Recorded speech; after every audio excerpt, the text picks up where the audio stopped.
The skin of the Earth has suffered a full-thickness rupture.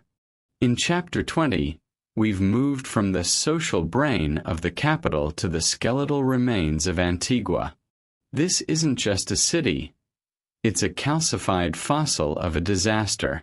Stevens is navigating through cathedrals that have been amputated by tectonic force. Log your coordinates in the comments. Who's standing in the shadow of the volcanoes with me today? And if you're ready to analyze the taphonomy of a fallen empire, hit subscribe and like to authorize the next scan. We're stripping down the Antigua matrix. As a medical student, I'm looking at the structural trauma. The city didn't just die, it was crushed by a seismic infarction.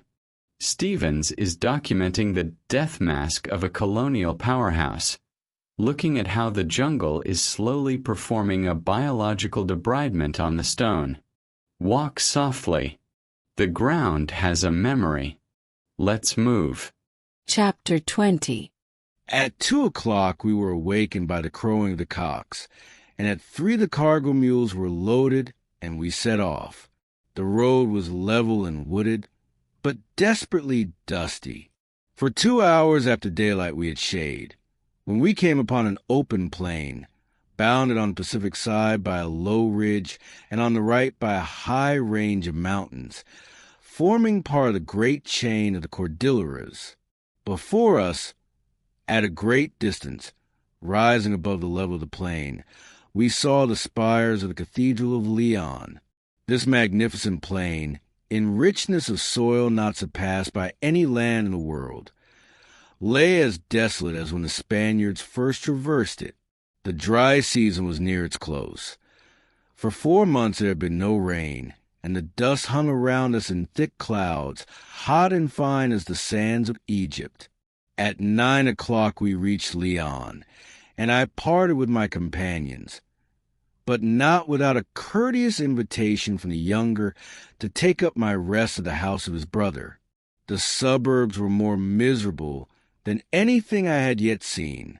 Passing up a long street, across which a sentinel was patrolling, I saw in front of the quarter a group of vagabond soldiers, a match for Carreras, who cried out insolently, "Quita el sombrero," take off your hat. I had to traverse the whole extent of the city before I reached the house to which I had been recommended. I dismounted and entered it with confidence of a warm reception, but the lady, with considerable expedition, told me that her husband was not at home. I gave her a note with which I had been furnished, addressed to herself, but she said she could not read English, and handed it back. I translated it word for word, being a request that she would give me lodgings. Her brow actually knit with vexation, and she said she had but one spare room, and that was reserved for the English vice-consul from Viejo. I answered that the vice-consul did not intend leaving Viejo for the present. She asked me how long I intended to stay, and when I replied, only that night, she said that if such were the case, I might remain. The reader will perhaps wonder at my want of spirit, but the fact is, I was loath to consider any incivility personal. My only alternative was to seek out the young man whose invitation I had declined, and whose name I did not know, or to ask permission from door to door. It is said that women are governed by appearances, and mine was not very seductive. My dress was the same with which I had left Grenada, soiled by the ascent of the volcano of Macea, and now covered with dust. Making the most of my moderate wardrobe, on my reappearance I was more favorably received. At least I had a capital breakfast, and as it was very hot, and I wanted to rest, I remained indoors and played with the children. At dinner I had the seat of honor at the head of the table, and had made such progress that, if I had desired it, I could have ventured to broach the subject of remaining another day, and I owe it to the lady to say that, having assented to my remaining, She treated me with great civility and attention, and particularly used great exertions in procuring me a guide to enable me to set out the next day. After dinner, Nicholas came to my room, and with uplifted hands cried out against the people of Leon, gente indecent, sinvergüenza, literally, indecent people without shame. He had been hooted in the streets, and had heard such stories of the state of the country before us that he wanted to return home. I was extremely loath to make another change, and particularly for any of the assassin-looking scoundrels whom I had seen on my entry, but I did not like the responsibility of taking him against his will, and told him that if he would procure me 2 honest men, he might leave me. I had advanced him more than was due, but I had a security against his deserting me in his apprehension of being taken for a soldier. This over, I walked out to take a view of the town. It had an appearance of old and aristocratic respectability, which no other city in Central America possessed. The houses were large, and many of the fronts were covered with stucco ornaments. The plaza was spacious, and the squares of the churches and the churches themselves magnificent. It was the seat of a bishopric, and distinguished for the costliness of its churches and convents, its seats of learning, and its men of science, down the time of its revolution against Spain. But in walking through its streets, I saw palaces in which nobles had lived dismantled and roofless, and occupied by half-starved wretches, pictures of misery and want, and on one side an immense field of ruins covering half the city. I must confess that I felt a degree of uneasiness in walking the streets of Leon that I never felt in any city in the East. My change of dress did not make my presence more acceptable, and the eagle on my hat attracted particular attention. At every corner was a group of scoundrels, who stared at me as if disposed to pick a quarrel. With some my official character made me an object of suspicion, for in their disgraceful fights they thought that the eyes of the whole world were upon them, and that England, France, and the United States were secretly contending for the possession of their interesting country. I intended to pay a visit to the chief of the state, but, afraid of being insulted or getting into some difficulty that might detain me, I returned to the house.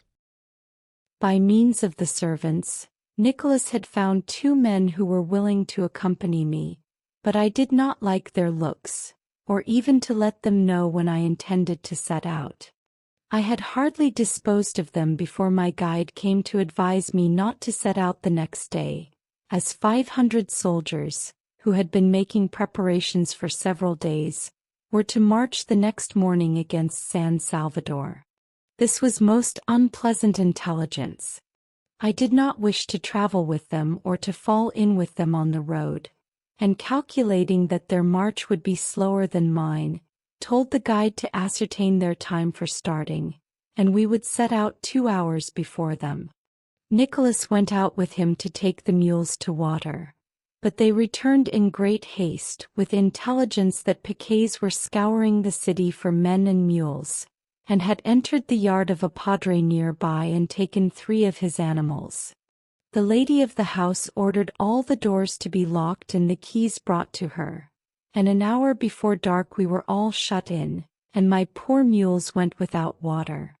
At about 8 o'clock we heard the tramp of cavalry in the streets, and gathering inside the doorway, saw about 600 men taking up their line of march. There was no music, no shouting, no waving of handkerchief, to cheer them as defenders of their country or as adventurers in the road to glory. But in the dark and barefooted, their tread seemed stealthy. People looked at them with fear, and it seemed rather the sally of a band of conspirators than a march by the soldiers of a republic. My muleteer did not return till daylight the next morning. Fortunately for us, he had learned that the troops were destined on another, but even a more inglorious expedition. Expenses had been incurred in sending troops into Honduras, of which Grenada refused to pay its portion, on the ground that, by the Constitution, it was not liable except for expenses incurred in defending the borders of its own state. This was admitted, but the expense had been incurred. Leon had fought the battle and had the same materials with which she gained it to enforce the contribution. In order that Grenada might be taken unawares, it was given out that the troops were destined for San Salvador, and they were actually marched out on the San Salvador road, but at midnight made a circuit and took the route for Grenada. War between different states was bad enough, but here the flame which had before laid the capital in ruins was lighted again within its own borders. What the result of this expedition was I never heard, but probably taken unawares and without arms, Grenada was compelled by bayonets to pay what, by the Constitution, she was not bound to pay. Outside of Leon and once more on the back of my macho, I breathed more freely. Nicholas was induced to continue by hearing that there was a vessel at Viejo for Costa Rica, and I hoped to find one for Zonzonate. The great plain of Leon was even more beautiful than before, too beautiful for the thankless people to whom the bounty of Providence had given it. On the left was the same low ridge separating it from the Pacific Ocean, and on the right the great range of Cordilleras, terminated by the volcano of the Viejo. I had passed through the village of Chichapa when I heard a cry of caballero behind me, and turning, saw divers people waving their hands and a woman running, almost out of breath, with a pocket handkerchief which I had left at the house where I breakfasted. I was going on when a respectable-looking gentleman stopped me with many apologies for the liberty, and asked for a medio sixpence. I gave him one which he examined and handed back, saying, "No, Cor, it does not pass."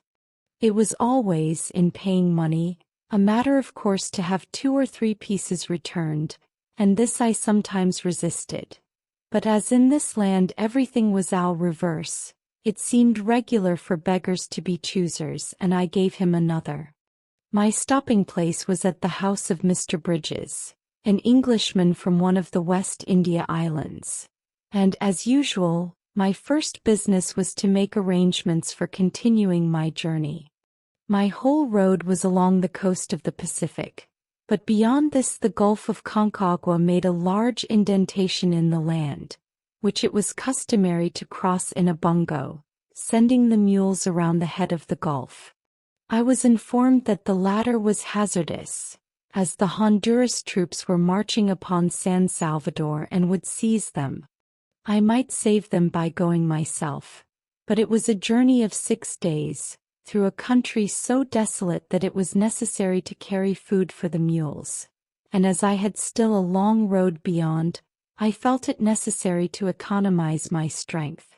I was loath to run the risk of losing my mules and sent a courier to El Viejo, where the owners of the bungos lived, to hire the largest, determined to run the risk of taking them with me. The next morning the courier returned, having procured a bungo to be ready the next evening, and with a message from the owner that the embarkation must be at my risk. Early the next morning I sent on an ox wagon with the luggage, and a stock of corn and grass for the mules during the voyage, and, after a pleasant ride of a league, reached the Viejo, one of the most respectable-looking towns in Nicaragua. The house of the owner of the bungo was one of the largest in the place, and furnished with 2 mahogany sofas made by a Yankee cabinet maker in Lima, 2 looking glasses with gilt frames, a French clock, gilt chairs with cane bottoms, and 2 Boston rocking chairs, which had made the passage round Cape Horn. Don Francisco went over to the commandant. He, unluckily, had received his orders direct from the government, and dared not let me pass. I went over myself with Mr. Foster, the English vice-consul. The order was positive, and I was in agony. Here I made a push with my official character, and after an hour's torment, by the warm help of Mr. Foster, and upon his undertaking to save the commandant harmless, and to send an express immediately to Leon for a passport from the chief of the state. It was agreed that in the meantime I might go on. I did not wait long, but, taking leave of Mr. Foster and Don Francisco, set out for the port. It was 7 leagues through an unbroken forest. On the way I overtook my bungo men, nearly naked, moving in single file, with the pilot at their head, and each carrying on his back an open network containing tortillas and provisions for the voyage. At 2:30 we reached the port of Naguiscolo. There was a single hut at which a woman was washing corn, with a naked child near her on the ground, its face, arms, and body one running sore, a picture of squalid poverty. In front was a large muddy plain, through the center of which ran a straight cut called a canal, with an embankment on one side dry, the mud baked hard and bleached by the sun.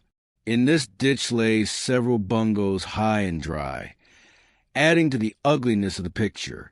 I had a feeling of great satisfaction that I was not obliged to remain there long, but the miserable woman, with a tone of voice that seemed to rejoice in the chance of making others as miserable as herself, desisted from washing her maize, and screeched in my ears that a guarda had been sent direct from the capital, with orders to let no one embark without a passport. The guarda had gone down the river in a canoe, in search of a bungo which had attempted to go away without a passport, and I walked down the bank of the canal and hoped to catch him alone when he returned. The sun was scorching hot, and as I passed the bungos, the boatman asked me if I had a passport. At the end of the canal, under the shade of a large tree, were 2 women, and they had been in that place 3 days, waiting for one of their party who had gone to Leon to procure a passport.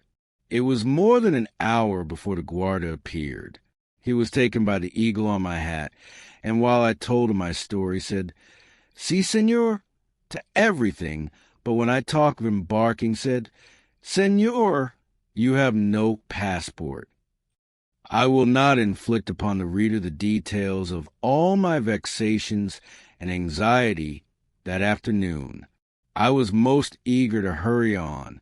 To send a courier to Leon would keep me in suspense insufferable. Some difficulty might happen, and the only way for peace of mind was to return myself.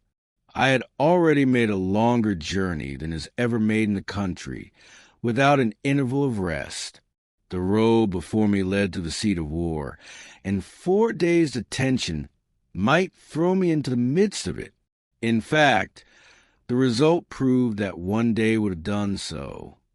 I walked with the guarda to the hut, and in greater anxiety than I had felt since my departure from home, showed him my papers, a larger bundle, perhaps, than he had ever seen before, and with bigger seals, particularly my original passport from my own government, jumbling together his government and my government, the amicable relations existing between them, and trying to give him an overwhelming idea of my importance. But he knew no more what it meant than if I had repeated to him in English the 5th problem in Euclid. The poor man was almost in as great perplexity as I was. Several times he assented and retracted, and at length, upon my giving him a letter promising him the protection of Mr. Foster and the commandant at Viejo, he agreed to let the bungo go. It was about an hour before dark when we went down to embark the mules. My bungo was at the extreme end of the canal, and the tide had risen so that she was afloat. We began with the gray by casting a noose around her legs, drawing them together and throwing her down. The men then attempted to lift her up bodily over the side of the bungo, but failing in this, took off the rudder and leaning it against the side, hauled the mule up it, then tilted the rudder and dropped her into the boat. In the meantime the macho stood under a tree, looking on very suspiciously and with fearful forebodings. The noose was put round his legs with a rope before and behind to pull on, and struggling desperately he was thrown down, but hardly touched the ground before, with a desperate effort, he broke the ropes and rose upon his feet. A second attempt was more successful, but the two abreast made a close fit and I was obliged to leave behind the luggage mule. I paid the guarda to take her to Mr. Foster, but whether she reached him or not I have never heard. We were assisted by the boatman of another bungo, and I ordered supper and agua ardiente for the whole. This was furnished at the hut by the guarda, and when it was over the men, all in good spirits, commenced taking the luggage on board. At this time some who were detained were grumbling, and a new man entered the hut, as he said, direct from the pueblo, who croaked in my ears the odious order, and the guard again made objections. I was excessively vexed by this last interruption, and fairly bullying the newcomer out of the hut, told the guard that the thing was settled, and that I would not be trifled with, took up my gun and told the men to follow me. I saw beforehand that they were elevated by their good cheer, and that I could rely upon them. The guard and all those compelled to wait followed, but we got on board and my crew were so tipsy that they defied all opposition. One push cleared the bungo from the canal, and as she was passing out a stranger unexpectedly stepped on board, and in the dark slipped down under the awning with the mules. I was surprised and a little indignant that he had not asked leave, and it occurred to me that he was a partisan who might compromise me, but to return might lead to new difficulty, and besides he was probably some poor fellow escaping for his life, and it was better that I should know nothing about it. In the midst of my doubts a man on the bank cried out that 50 soldiers had arrived from Leon. It was pitchy dark. We could see nothing, and my men answered with a shout of defiance. In the meantime we were descending rapidly, whirling around and hitting against the branches of trees. The mules were thrown down, the awning carried away, and in the midst of darkness and confusion we struck with a violent crash against another bungo, which knocked us all into a heap and I thought would send us to the bottom. The men rose with roars of laughter. It was a bad beginning. Still I was overjoyed at being clear of the port, and there was a wild excitement in the scene itself. At length the men sat down to the oars, and pulled for a few minutes as if they would tear the old bungo out of the water, shouting all the time like spirits of darkness let loose. The pilot sat quietly at the helm without speaking, and dark as it was, at times I saw a smile steal over his face at the wild sallies of the boatmen. Again they began rowing furiously as before, and suddenly one of the sweeps broke and the oarsman fell backward. The bungo was rim up among the trees and the men climbed ashore by the branches. The blows of machetes mingled with shouts and laughter, lung through the woods. They were the noisiest party I met in Central America. In the dark they cut down a dozen saplings before they found what they wanted, and in about an hour returned and the shattered awning was refitted. By this time they were more sobered, and taking their sweeps, we moved silently down the dark river until 1 o'clock, when we came to anchor. The bungo was about 40 feet long, dug out of the trunk of a guanacaste tree, about 5 feet wide and nearly as deep, with the bottom round and a toldo or awning round like the top of a market wagon, made of matting and bull's hides, covered 10 feet of the stern. Beyond were 6 seats across the sides of the bungo for the oarsmen. The whole front was necessary for the men, and in reality I had only the part occupied by the awning, where, with the mules as tenants in common, there were too many of us. They stood abreast, with their halters tied to the first bench. The bottom was rounding and gave them an unsteady foothold, and when the boat heaved they had a scramble to preserve their center of gravity. The space between their heels and the end of the log, or stern of the bungo, was my sleeping room. Nicholas was afraid to pass between the mules to get a place among the men, and he could not climb over the awning. I had their heads tethered close up to the bench and putting him outside to catch the first kick, drew up against the stern of the bungo and went to sleep. At 7:30 we weighed anchor, or hauled up a large stone, and started with oars. My boatmen were peculiar in their way of wearing pantaloons. First they pulled them off, folded them about a foot wide and 2 feet long, and then suspended them over the belts of their machetes like little aprons.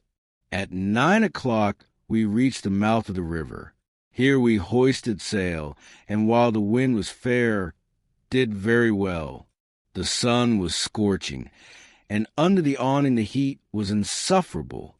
Following the coast, at 11 o'clock we were opposite the volcano of Coseguina, a long, dark mountain range, with another ridge running below it, and then an extensive plain covered with lava to the sea. The wind headed us, and in order to weather the point of headland from which we could lay our course, the boatmen got into the water to tow the bungo. I followed them, and with a broad-brimmed straw hat to protect me from the sun, I found the water was delightful. During this time, one of the men brought sand from the shore to break the roundness of the bottom of the boat and give the mules a foothold. Unable to weather the point, at 1:30 we came to anchor, and very soon every man on board was asleep. I woke with the pilot's legs resting on my shoulder.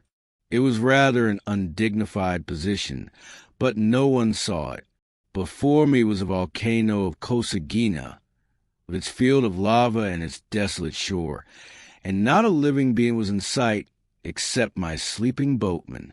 5 years before, on the shores of the Mediterranean and at the foot of Mount Etna, I read in a newspaper an account of the eruption of this volcano.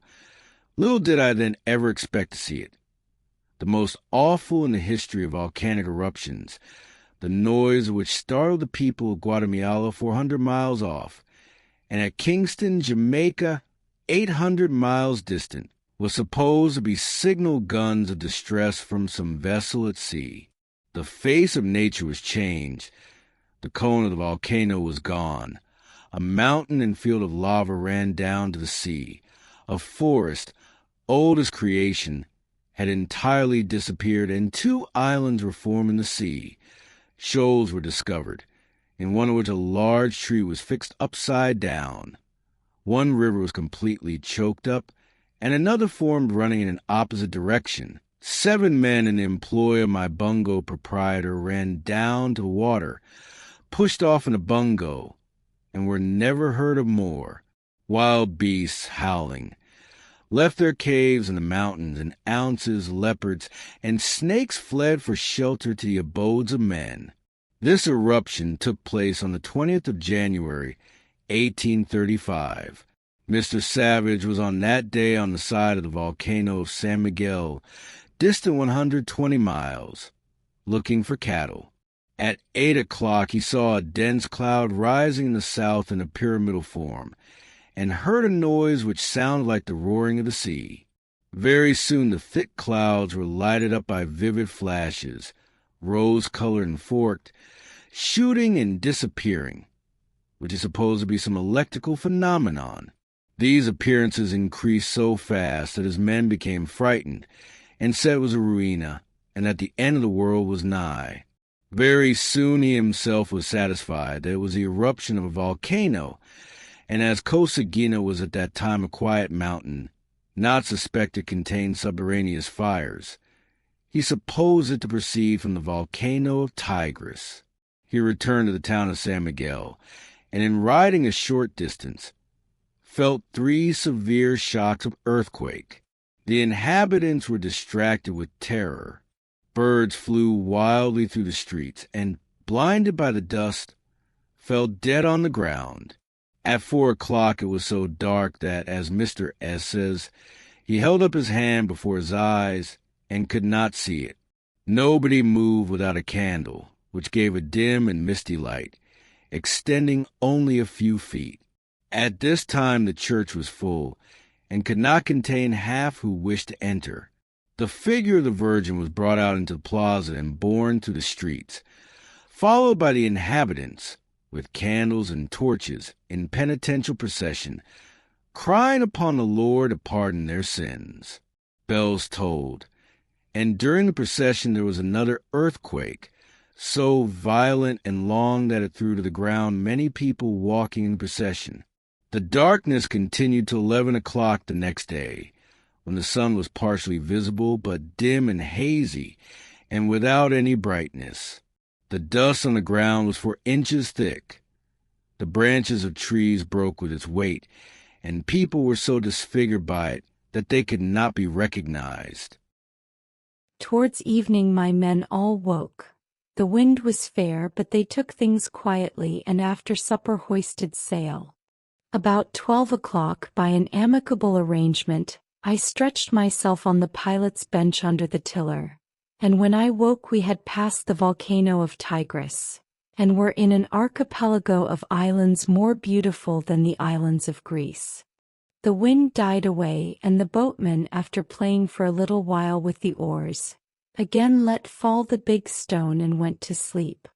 Outside the awning the heat of the sun was withering, under it the closeness was suffocating, and my poor mules had had no water since their embarkation. In the confusion of getting away I had forgotten it till the moment of departure, and then there was no vessel in which to carry it. After giving them a short nap I roused the men, and with the promise of a reward induced them to take to their oars. Fortunately, before they got tired we had a breeze, and at about 4 o'clock in the afternoon the big stone was dropped in the harbor of La Union in front of the town. One ship was lying at anchor, a whaler from Chile which had put in distress and been condemned. The commandant was Don Manuel Romero, one of Morazan's veterans, who was anxious to retire altogether from public life, but remained in office because in his present straits he could be useful to his benefactor and friend. He had heard of me, and his attentions reminded me of what I sometimes forgot, but which others very rarely did, my official character. He invited me to his house while I remained in La Union, but gave me intelligence which made me more anxious than ever to hurry on. General Morazan had left the port but a few days before, having accompanied his family thither on their way to Chile. On his return to San Salvador he intended to march directly against Guatemala. By forced marches I might overtake him, and go up under the escort of his army, trusting to chance to avoid being on the spot in case of a battle, or from my acquaintance with Carrera get passed across the lines. Fortunately, the captain of the condemned ship wished to go to San Salvador, and agreed to accompany me the next day.